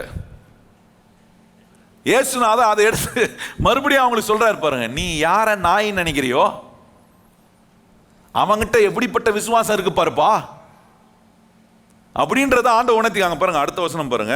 அதனால்தான் சீஷர்கள்லாம் வந்து சொல்றான், இவளை அனுப்பிவிடும் ஆண்டவரே, இவ ஒரு கானானிய ஸ்திரீ, இவன் நம்மளை வந்து தொடர்ந்து பின்தொடர்ந்து வரா, இவளை அனுப்பிவிடும் அப்படின்னு சொல்றாங்க பாருங்க. ஏன்னா யூதர்கள் எப்பவுமே புறஜாதியர்களை ஒரு நாய் மாதிரி தான் நினைப்பாங்க பாருங்க. அப்ப ஆண்டவர் சொல்றாரு பாருங்க, அதுக்கு அதை பொருள்படுத்தி தான் ஆண்டவர் அங்க பதிலும் சொல்றாரு பாருங்க. 24ஆம் வசனம் பாருங்க. அங்க சொல்றாரு, அதற்கு அவர் காணாமல் போன ஆடுகளாகிய இஸ்ரவேல் வீட்டாரிடத்துக்கு அனுப்பப்பட்டேன் அன்றி. ஆண்டவர் சொல்றாரு பாருங்க, என்ன சொல்றாரு, நான் எதுக்கு வந்திருக்கிறேன்னா வெறும் இஸ்ரவேல் மக்களுக்காக தான் வந்திருக்கிறேன், உனக்காகலாம் நான் வரல. ஏன் வரலன்னா அடுத்த வசனம் பாருங்க, அவள் வந்து ஆண்டவரே எனக்கு உதவி செய்யும் என்று அவரை பணிந்து கொண்டார். அவர் அவளை நோக்கி பிள்ளைகளின் அப்பத்தை எடுத்து, நல்லா கவனிச்சு இப்ப தெரியுதா ஏன் ஆண்டவர் அந்த வார்த்தையை சொல்றாருன்னு. ஏன்னா ஒவ்வொரு யூதனும் புறஜாதியான எப்படி பார்ப்பானா, நாய் மாதிரி தான் பார்க்கறான். ஆண்டவர் பார்க்குற, இவன் புறஜாதியார் வந்திருக்கிறா, இவன் வந்து ஆண்டவர் அவர்கிட்டே சொல்றாரு, நான் இஸ்ரவேலுக்காக தான் வந்து காணாமல் போன இஸ்ரவேல் மக்களை மீட்டெடுக்கிறதுக்காக வந்திருக்கிறேன், மற்ற வேற யாருக்கும் அல்ல அப்படின்னு சொல்லிட்டு ஆண்டவர் சொல்றாரு. என்ன அங்கே என்ன, பிள்ளைகளுடைய அப்பத்தை எடுத்து என்ன பண்ண முடியாது, நாய்க்குட்டிகளுக்கு போடுகிறது நல்லதல்ல என்றார். நல்லா கவனிச்சு பாருங்க, என்ன சொல்றாரு, எப்படி நான் வந்து பிள்ளைகளின் அப்பத்தை எடுத்து நாய்க்குட்டிகளுக்கு நான் போட முடியும்னு கேட்கிறாரு. இப்ப கவனிச்சு பாருங்க, பிள்ளைகளின் அப்பம் ஆண்டவர் என்ன காட்டுறார், அந்த பிள்ளைகளுடைய அப்பம் என்னன்னா ஆரோக்கியம் வந்து பிள்ளைகளுடைய அப்பம். இன்னைக்கு நல்லா கவனிங்க, healing is my everyday bread. ஒவ்வொரு நாள் ஆரோக்கியமும் கர்த்தர் எனக்கு கொடுக்கிற என்ன, அது ஒரு ஆகாரம் மாதிரி, அப்பம் மாதிரி. டெய்லி இட்லி தோசை சாப்பிட்றீங்க பார்த்தீங்களா, அந்த நாட்டில் யூதர் மக்கள் அப்பம் தான் சாப்பிடுவாங்க. இன்னைக்கு நம்ம அப்பம் சாப்பிட்றது இல்லையே, எத்தோன இட்லி தோசை எல்லா வெரைட்டியும் அது ஆண்டவர் சொல்ல, நீ சாப்பிட்ற ஒவ்வொரு ஆகாரமும் நான் உனக்கு கொடுக்குற ஆரோக்கியத்துக்கான அப்பம், உனக்கு அது தெரியுமா? அந்த விசுவாசம் உனக்கு இருக்கா? நல்லா கவனிச்சு பாருங்க. ஆண்டவர் சொல்ற, அந்த அப்பத்தை எடுத்து எப்படி நாய்க்குட்டிகளுக்கு நான் போடுறதுன்னு கேட்கிறாரு. இந்த ஆரோக்கியம் கர்த்தருடைய பிள்ளைகளுடையதாச்சே. அவ சொல்றா அங்க பாருங்க, அடுத்த வசனம் அவ சொல்ற, அதுக்கு ஆண்டவரை பார்த்து, அதற்கு அவள் மெய்தான் ஆண்டவரே, ஆகிலும் நாய்க்குட்டிகள் தங்கள் எஜமான்களின் மேஜையிலிருந்து விழுகிற துணிக்கையை தின்னுமே என்றாள். என்ன மாதிரி பாருங்க, ஆண்டவர் அவளை பார்த்து, ஆண்டவர் அவளை வரும்போதே பார்த்துட்டாரு, இவளுக்குள்ள விசுவாசம் இருக்குன்றதை பார்த்துட்டாரு. அவளுடைய விசுவாசத்தை பார்த்து அட்ராக்ட் ஆயிட்டார். ஆனா ஆண்டவர் என்ன பண்றார், அங்க சுத்தி இருக்கிற மக்களுக்கு உணர்த்தி காட்டுறதுக்காக இவளை வந்து ஆண்டவர் ரொம்ப மட்டம் தட்டி சொல்ற மாதிரி இருக்கு. ஆனா இவளை மட்டம் தட்டி சொல்லல, இவளை நாய் நினைக்கிறவங்களை மட்டம் தட்டி சொல்றாரு இந்த வார்த்தைகளை. நான் உனக்காக தான் வந்தேன், ஆனா வர நான் இந்த கானானியருக்காக நான் வரல, ஆனா இவ என் மேல வச்சிருக்க விசுவாசத்தை பாரு. இவளை நீ எப்படி பாக்குற? நாய் மாதிரி பாக்குற. ஆண்டவர் எப்படி சொல்றாரு பாருங்க, இவளை நீ எவ்வளவு மட்டம் தட்டுறியோ அவகிட்ட அவ்வளவு விசுவாசம் இருக்கு. ஏன்னா ஆண்டவர் அட்ராக்ட் ஆகிற ஒன்னே ஒண்ணு பாரம்பரியத்தை இல்ல, பின்னணியை பார்த்து அட்ராக்ட் ஆகிறது இல்ல, நம்ம கிட்ட என்ன இருக்குன்னு பார்த்து அட்ராக்ட் ஆகிறது இல்ல. அதான் சொன்ன பாருங்க, கண்ணீரை பார்த்து அட்ராக்ட் ஆகிறது இல்ல, கதறலை பார்த்து அட்ராக்ட் ஆகிறது இல்ல, நம்ம பண்ற உபாசத்தை பார்த்து அட்ராக்ட் ஆகிறது இல்ல. நான் அவர் மேல வச்சிருக்கிற விசுவாசத்தை பார்த்து தான் இயேசு என் மேல அட்ராக்ட் ஆகிறாரு. இன்னைக்கு அந்த ஒரு நம்பிக்கையை, இந்த ஒரு சத்தியத்தை உங்க வாழ்வுக்குள்ள கொண்டு போய் மிக்ஸ் பண்ணுங்க. ஒரு வேலையை செய்யும் போது கூட, ஒரு பிரயாசத்தை எடுக்கும் போது, என் பிரயாசத்தை பார்க்கறதுக்கு முன்னாடி என்கிட்ட விசுவாசத்தை தான் பார்க்குறாரு கர்த்தர். அதில் தான் அவர் அட்ராக்ட் ஆகிறாரு. என் கர்த்தர் எனக்கு செய்திருக்கிற நன்மைகள் என்றேன், என் கர்த்தர் என் கூட இருக்கிறத விசுவாசிக்கிறேன், என் தடைகளை அவர் மாற்றுகிறத நான் நம்புறேன், எனக்கு ஆலோசனை கொடுக்குற கர்த்தரை என் கூட இருக்கிறேன், அவரை நம்புறேன், அவருடைய ஆலோசனையை நான் நம்புறேன். இந்த விசுவாசம் இருக்கக்கூடியதை கர்த்தர் என்கிட்ட பார்த்துட்டாருன்னா கர்த்தர் எனக்கு அற்புதம் செய்யாமல் இருக்கவே மாட்டார். கர்த்தர் சொல்றாரு, பிள்ளைகளுடைய அப்பத்தை எடுத்து நாய்க்குட்டிகளுக்கு போடலாமா? அப்ப நான் கேட்குறேன், அவளுக்கு என்ன வந்திருக்கணும்? என்ன கோவம் வந்து என்ன, அவ வந்து ஏசுநாதரை கண்டபடி சாடி இருக்கலாமே. நான் கேட்குறேன், உங்களை பார்த்து யாராவது நாயின்னு சொன்னா என்ன பண்ணுவீங்க? கண்டிப்பா நாய் மாதிரி லொல்லும் குலைப்போம். என்ன சொல்லுவோம்? நீ நாய், என்ன உங்க வீட்டில் இருக்கிற அவங்க நாய், எல்லா நாய், அது போகாத நீ பண்ணி, அப்படின்னு நாயிலேருந்து பண்ணி மாறும், பண்ணிலேருந்து என்னென்னமோ மாறும். ஆனா இவகிட்ட ஆண்டவர் வந்து என்ன, பிள்ளைகளுடைய அப்பத்தை எடுத்து நாய்க்குட்டிகளுக்கு போடலாமான்னு சொன்ன போது கூட அவளுடைய பிரதியுத்தரம் பாருங்க, என்ன சொல்றா? ஆண்டவரே, எஜமானுடைய மேஜையிலிருந்து விழுகிற துணிக்கைகளை நாய்கள் சாப்பிடாதா? என்ன மாதிரி அவளுடைய நம்பிக்கை என்னன்னா, அவளுக்கு தெரியும் கர்த்தர் கொடுக்கிற பிள்ளைகளின் அப்பத்தை நான் சாப்பிடணும். ஆண்டவர் சொல்றாரு, இது பிள்ளைகளுடைய அப்பம், ஆரோக்கியத்தின் அப்பத்தை நான் சாப்பிடணும். பாருங்க, கர்த்தர் எனக்கு கொடுக்கிற இந்த வசனம் என்ன ஆரோக்கியமாக்குற வசனங்க. இந்த ஆரோக்கியமான வசனத்தை நான் சாப்பிடணும், அதை நம்பணும், அதுல நான் வாழணும். இதை தூக்கி போட்டுட்டு, இங்க கேட்கிற வசனத்தை தூக்கி போட்டுட்டு, இது மேல நம்ம நம்பிக்கை வைக்காம இந்த வசனத்தை நான் உட்கொள்ள அது என் உடலுக்கெல்லாம் ஆரோக்கியத்தை உண்டாக்குற ஒரு வசனமாம, என் மனசை சுத்தமாக்குற ஒரு உணவு. பாருங்க, இந்த தேவ வார்த்தை நம்மளை முற்றிலும் மாத்துகிற ஒரு வார்த்தை, கர்த்தருடைய வார்த்தை நமக்கு நேரம். அதை அப்பமா சாப்பிடணும். இந்த பிள்ளைகளின் அப்பத்தை நான் சாப்பிடணும். அந்த பிள்ளைகளின் அப்பத்தில் தான் எனக்கு ஆரோக்கியம், எனக்கு விடுதலை, எனக்கு என்ன நன்மைகள் நடக்கணுமோ, என்ன எப்படிப்பட்ட ஒரு மனுஷனா மாற்றணுமோ, அந்த மாற்றக்கூடிய அத்தனை வல்லமையும் அந்த பிள்ளைகளின் அப்பம்னு இயேசு சொல்றாரு பாருங்க. அதுதான் தேவனுடைய வார்த்தை. தேவனுடைய வார்த்தை தான் அந்த பிள்ளையினுடைய அப்பம். இவன் முடிவு பண்ணிட்டா, அந்த அப்பத்தை நான் சாப்பிடாம விட மாட்டேன். அதான் ஆண்டவர் சொல்றாரு, அதை எப்படிமா கொடுக்க முடியும் அப்படின்னும் போது இவ சொல்றா பாருங்க, ஆண்டவரே, எஜமானுடைய மேஜையிலேருந்து விழுகிற துணிக்கைய விழுத பார்த்தோன்னு போய் நான் எடுத்து சாப்பிடாதா? இதை பார்த்த உடனே பாருங்க, ஆண்டவர் இவளுக்குள்ள விசுவாசம் இருக்குன்றத பார்க்குற. அந்த விசுவாசம் அவர் அப்படியே கவர்ந்துருச்சு பாருங்க, அட்ராக்ட் பண்ணுச்சு, ஆண்டவரை இம்ப்ரெஸ் பண்ணுது. அப்போஸ்தலர் நடவடிக்கைகள் 14ஆம் அதிகாரத்தில் கவனிச்சிங்கன்னா 9ஆம் வசனத்தில் கவனிச்சு பாருங்க, பேதுரு பவுல் பிரசங்கம் பண்ணி கொண்டிருக்கிறாரு. பவுல் பிரசங்கம் பண்ணி கொண்டிருக்கும் போது ஒருவன் சப்பானியா இருந்தவன், பிறவிலிருந்து சப்பானியா இருந்தவன், அவன் உட்கார்ந்து தேவனுடைய வார்த்தையை கேட்கிறான் பாருங்க. பவுல் பிரசங்கம் பண்ணும்போதே தெரியுது, இந்த மனுஷன் விசுவாசத்தோட அந்த வார்த்தையை கேட்கிறான். அவனுக்குள்ள விசுவாசம் இருக்குன்றதை பார்த்துட்ட உடனே அவன்கிட்ட சொல்றாரு, எழும்புன்றாரு பாருங்க. எழும்புனவன் சும்மா துள்ளி குதிக்கிறான். அந்த விசுவாசம் இருக்கிறத கர்த்தர் பார்த்துட்டாருன்னா, நீங்க எங்க எவ்வளவு ஆழத்துல இருந்தாலும் உங்களை மேல தூக்கிட்டு வர அவரால முடியும். உங்களை எழும்பி நிக்க வைக்க அவரால முடியும். உங்களுக்கான அற்புதத்தை அவரால செய்ய முடியும். அந்த விசுவாசத்தை தான் இந்த கானானிய ஸ்திரீ கிட்ட பாக்குறாரு. சொல்ற, மேஜில் விழுற துணி கைய சாப்பிட மாட்டோமா ஆண்டவரே? நாய்கள் சாப்பிடாதா?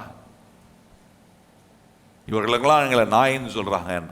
ஆண்டவரே இருந்துட்டு போகிறோம், எங்களுக்கு அந்த பிள்ளையினுடைய அப்பம் தான் எங்களை ஆரோக்கியமாக்கும், எங்கள் வாழ்க்கையை மாற்றும். ஆண்டவரே உங்களுடைய ஜீவ வசனம் தான் எங்களுக்கு ஆரோக்கியத்தை கொடுக்கும். இந்த வசனம் தான் எங்களுக்குள்ள விசுவாசத்தை உண்டாக்குது. இந்த வசனத்தின் மூலமாக உண்டாகிற விசுவாசம் தான் உண்மை ஆண்டவர் அட்ராக்ட் பண்ண வைக்குது எங்கள் மேலே. உண்மை ஆண்டவர் எங்கள் மேலே ஆண்டவர் இம்ப்ரெஸ் ஆக வைக்குது. ஏன்னா அந்த வசனம் எங்களுக்குள்ள விசுவாசத்தை உண்டாக்குது. ஆண்டவரே நான் கேட்குறேன், இவ்வளோ நேரம் கர்த்தர் உங்களுக்கு பேசின வார்த்தை உங்களுக்குள்ள இந்த மாதிரி நம்பிக்கை, நான் கர்த்தரை ஆச்சரியப்பட வைக்கக்கூடிய விசுவாசத்தை ஆண்டவருக்கு நான் 100க்கு அதிபதியே காட்ட முடிஞ்சிச்சுன்னா நான் காட்ட முடியாதா?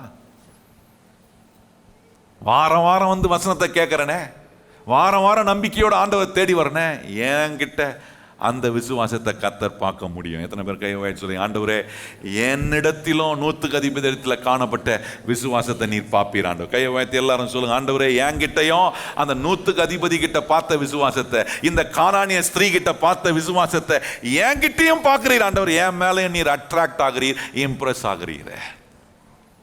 இப்படி ஆண்டவர் உங்க மேல அட்ராக்ட் ஆயிட்டார்னா உங்களுக்காக எதை வேணாலும் கர்த்தர் செய்வார். கையை வாய்த்து ஆமென் சொல்லுங்க. உங்களுக்காக உங்களை எப்படி மாற்றணுமோ, எவ்வளோ மோசமான நிலையில், எவ்வளோ குறைவுள்ள ஒரு நிலையில் நீங்கள் இருந்தால் கூட அவர் மேலே நீங்கள் விசுவாசம் வைக்கிறத பார்த்து அவர் அட்ராக்ட் ஆனார்னா உங்களை நல்ல மனுஷனா, உங்கள் ஹியூமன் பிஹேவியர்ஸே மாற்றுவாருங்க. விசுவாசம் உங்கள் ஹியூமன் பிஹேவியர்ஸை மாற்றும், மாம்சீகமான ஸ்பாபங்களே மாற்றுங்க விசுவாசம். தெரியுமா உங்களுக்கு? கர்த்தர் மேலே வைக்கிற அந்த விசுவாசம் இருக்குன்னு ஆண்டவர் நம்ம மேலே பார்த்து அட்ராக்ட் ஆகிட்டார்னா என் கேரக்டரே மாற்றுவார், என் சுபாவத்தை மாற்றுவார், என் பேச்சை மாற்றுவார், என் எண்ணங்களை மாற்றுவார். என்ன ஒரு நல்ல மனுஷன் விசுவாசம் என்ன மாதிரி வேலை செய்து பாருங்க. அதுதான் நம்ம என்ன செய்யணும்னா, ஆண்டவரே நான் ஒவ்வொரு நாளும் உண்மை நம்புகிறேன், ஆண்டவரே I have faith in you God, நான் உங்களை விசுவாசிக்கிறேன் ஆண்டவரே. இயேசுநாதர் பாருங்க அவளுக்கு பிரதியுத்தரமாக சொல்கிறாரு. இயேசு 28ஆம் வசனம் பாருங்க, அவர் சொல்கிறா, மேஜையிலிருந்து என்ன விழுற துணிக்கையை நாய்கள் சாப்பிடாதா? என்ன கேட்குறான் பாருங்க, என்ன கேட்டுட்டு சொல்கிற, எஜமான் மேஜையில் இருந்து விழுகிற துணிக்கைகளை தின்னுமே என்றால், நாய்க்குட்டிகள் தின்னுமே ஆண்டவரே. இயேசு இதை கேட்ட பிறகு அங்க கூடியிருக்கிற நடுவே சொல்றாரு பாருங்க, இயேசு அவளுக்கு பிரதியுத்தரமாக, ஸ்திரீயே உன் விசுவாசம் பெரியது, நீ விரும்பினபடியே உனக்கு ஆக கடவுது என்றார். அந்நேரமே அவள் மகள், நீ விரும்பினது உனக்காக கடவுது. எதனால நடக்குது? கர்த்தர் என் விசுவாசத்தை பார்த்து அட்ராக்ட் ஆனார்னா நான் விரும்புவது நடக்கும்.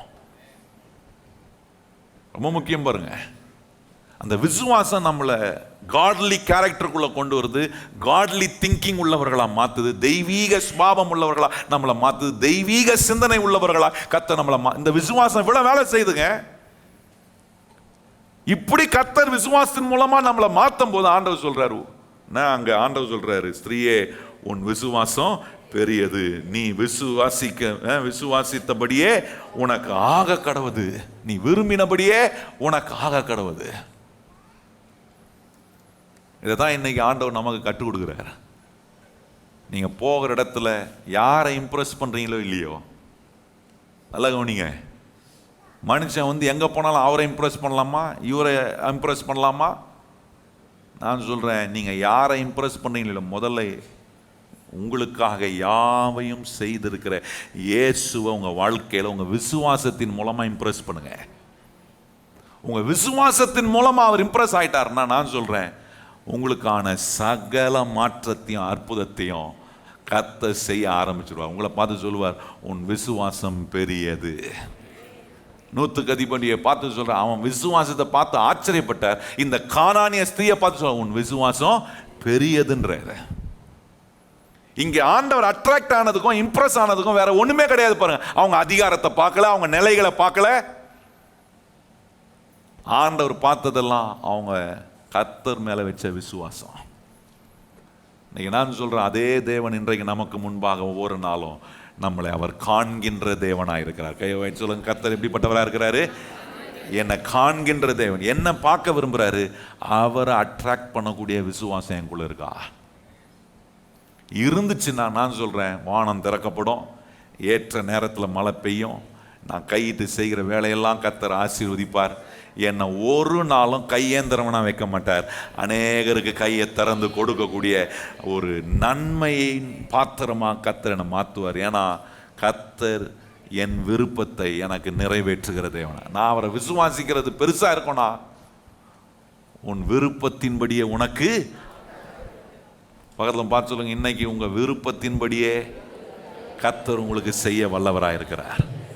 அந்த விருப்பத்தின்படி செய்யணும்னா நீங்க உங்க விசுவாசத்தினால கர்த்தரை அட்ராக்ட் பண்ணணும். சிலர் இப்ப கடைசி பாயிண்ட் மட்டும் பிடிச்சிப்பீங்க.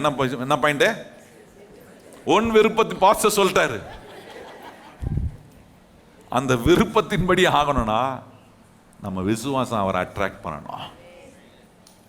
எவ்வளோ மட்டம் தட்டக்கூடிய சூழ்நிலைகளுக்குள்ள நம்ம போனாலும், பிறர் நம்மளை பார்த்து அவமானப்படுத்தினாலும், நான் என் இயேசுவை நான் நம்பி இருக்கிறேன், அவர் என் விருப்பத்தின்படி எனக்கு செய்ய வல்லவராய் இருக்கிறார். ரொம்ப நாட்களுக்கு முன்பாக என்ன ஒரு சகோதரன் அணுகினார் பாருங்க. அவர் கிறிஸ்தவர் அல்ல, கிறிஸ்தவர் அல்லாத ஒரு சகோதரர். அணுகி அவர் என்கிட்ட கேட்டார், பாஸ்டர் நான் உங்கள் சர்ச்சுக்கு வரலாமா அப்படின்னு கேட்டார். நான் சொன்னேன், சர்ச்சு பொதுவான இடங்க, இயேசுநாதர் எல்லாருக்கும் பொதுவானவர், எல்லா மனுஷனையும் ரட்சிக்கிறதுக்காக உலக ரட்சகராக வந்தவர், நீங்கள் தாராளமாக எங்கள் சர்ச்சுக்கு வரலாம் அப்படின்னு சொன்னேன். வந்தாருங்க. உட்கார்ந்து நான் பிரசங்கத்தை கேட்டார். இயேசுவை அறிந்து கொண்டார். யாருமே சொல்லாமல் இயேசுவை தன் ஆண்டவராக ஏற்றுக்கொண்டார். கேட்குற வார்த்தைகள் அவருக்குள்ள அவ்வளோ விசுவாசத்தை உண்டாக்குச்சு. பல மாதங்களுக்கு பிறகு என்னை அவர் சந்தித்தார். பாஸ்டர் நான் சர்ச்சுக்கு தான் வந்துட்டுருக்கிறேன், இயேசு ஆண்டவராக ஏற்றுக்கொண்டேன், நான் ஞானஸ்தானம் எடுக்கணும்னு விரும்புகிறேன் பாஸ்டர் அப்படின்னா. நான் என் கையால் அவருக்கு ஞானஸ்தானம் கொடுத்தேங்க. இன்னைக்கும் நம்ம சர்ச்சில் ஒரு விசுவாசியாக தான் இருக்கிறாரு. அப்போ கவனிச்சு பாருங்க, நான் வரலாமா? இயேசுவை ஏற்றுக்கொள்ளாதவங்க கூட இயேசுவின் வார்த்தைகளை கேட்டு நம்புறாங்க. நம்பி தங்க வாழ்க்கையை அவர்களுக்கு கொடுத்து அவங்களுக்கு என்ன விளங்கிச்சு? இந்த இயேசு ஒருவரால தான் என்னை மாற்ற முடியும், எனக்கு நன்மை செய்ய முடியும் என்று நம்பி கேட்கிற அந்த வார்த்தை அவர்களுக்குள்ள விசுவாசத்தை உண்டாக்குது பாருங்க. எதுக்கு இந்த சாட்சிகளை சொல்றேன்? வசனத்தை கேட்கிற எனக்குள்ள அப்படிப்பட்ட மாற்றங்கள் வருதா? நான் நம்புற காரியங்களுக்கு நான் கர்த்தர் மேல வைக்கிற விசுவாசம் பெருசா இருக்கா? அது ஆண்டவர் அட்ராக்ட் பண்ணுதா? அது ஆச்சரியப்பட வைக்கக்கூடிய ஒண்ணா இருக்கா கர்த்தரை? அதனால இந்த மூட நம்பிக்கையெல்லாம் விட்டுறணும். நான் கண்ணீரை விட்டே கர்த்தரை நான் பிரியப்படுத்திடுவேன். நான் கதறி கதறி நான் ஆண்டவர் என் பக்கம் திருப்பிடுவேன். நான் உபாசம் இருந்து உபாசம் மேல உபாசத்தை போட்டு கர்த்தரை என் பக்கம் திருப்பிடுவேன். கர்த்தர் அதெல்லாம் பார்த்து பிரியப்படுறதை காட்டிலும் என் விசுவாசத்தை பார்த்து தான் கர்த்தர் பிரியப்படுறார். இப்படி கர்த்தருடைய வார்த்தையை கேட்டு உங்களுக்குள்ள விசுவாசம் அது உங்களுக்குள்ள மாற்றம் உண்டாக்குது பாருங்க. அந்த மாற்றத்தின் அறிகுறி என்ன தெரியுமா?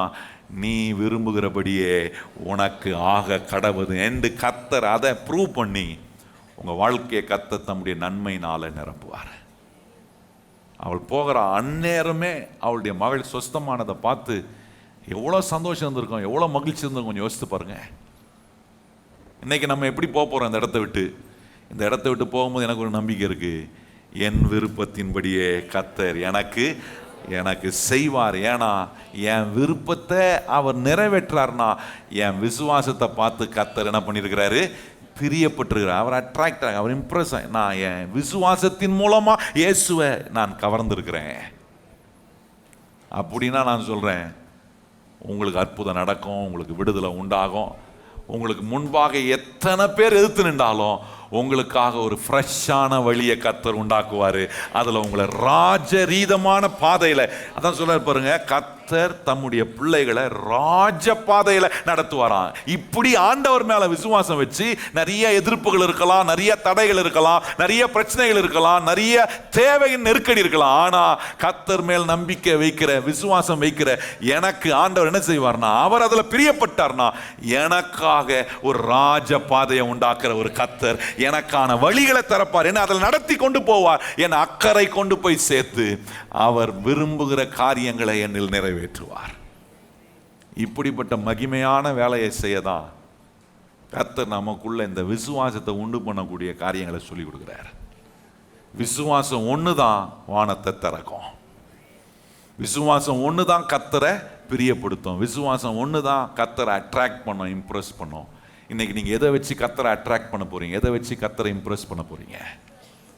உங்க விசுவாசத்தை காண்பிச்சு, ஆண்டவரே என்ன நடந்தாலும், யார் எனக்கு எதிராக இருந்தாலும், எத்தனை பேர் எனக்கு ஆண்டவர் என்னை குறித்து குறை சொன்னாலும், நான் உங்கள் மேலே வச்சிருக்கிற நம்பிக்கையை கொஞ்சம் கூட நான் ஆண்டவரை விட போகிறதில்லை. நான் நம்புகிறவர் இன்னார் என்று நான் அறிந்திருக்கிறேன் என்கிற அந்த விசுவாசத்தில் நீங்கள் வளருவீங்கன்னா கர்த்தர் உன்னை காட்டுவார். உனக்கு நான் எப்படி அற்புதம் செய்கிறேன்னு நீ பார்ப்பப்பா, உனக்கு எப்படி காரியங்களை மாத்துறேன்னு நீ பார்ப்ப. எத்தனை பேர் எதிர்த்து நின்றாலும் என் பட்சத்தில் கர்த்தர் எனக்கு சார்பாக, எனக்கு அவர் உதவி செய்கிறவராய், எனக்கு நன்மை செய்கிறவராய் கர்த்தர் கூட இருந்து என்னை அவர் வழி நடத்தும். எத்தனை பேர் நம்புறீங்க? ஆண்டவரே, இன்னைக்கு இந்த இடத்தை விட்டு போகும்போது என் விசுவாசத்தின்படியே எனக்கு ஆகும். சொல்லுங்க வாயை திறந்து, என் விசுவாசத்தின்படியே எனக்கு ஆகும், நான் விரும்பினது எனக்கு நடக்கும். எழுமி நிற்போம், நம்ம ஜெபம் பண்ணலாம். எங்கள் நல்ல ஆண்டவரே, இந்த அற்புதமான காலை நேரத்தில் உம்மை அட்ராக்ட் பண்ணக்கூடிய ஒன்னே ஒன்று விசுவாசம்தான். வேற எதுவுமே ஆண்டவரை உம்மை ஆண்டவரை ஈர்க்க முடியாது, உம்மை இம்ப்ரெஸ் பண்ண முடியாது. விசுவாசம் இல்லாமல் தேவனை பிரியப்படுத்துவது கூடாத காரியம் ஆண்டவரே. நிறைய கூடாத காரியங்களெல்லாம் வச்சு நாங்கள் உம்மை இம்ப்ரெஸ் பண்ணணும்னு நினைக்கிறோம். ஆனா விசுவாசத்தை வச்சு நாங்க ஆண்டவரே உம்மை எல்லாவற்றையும் செய்ய எங்க வாழ்க்கையில உமக்கு ஆண்டவரே வல்லமை இருக்கே, அந்த விசுவாசத்தை நாங்க இன்னும் உங்க மேல வைப்பதை ஆண்டவரே நிறைய காண்பிக்க.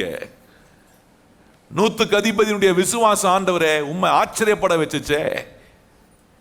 இந்த கானானியுடைய ஸ்திரீயுடைய விசுவாசத்தை பார்த்து நீ சொன்னீரே, ஸ்திரீயே உன் விசுவாசம் பெரியதுன்னு சொன்னீரே.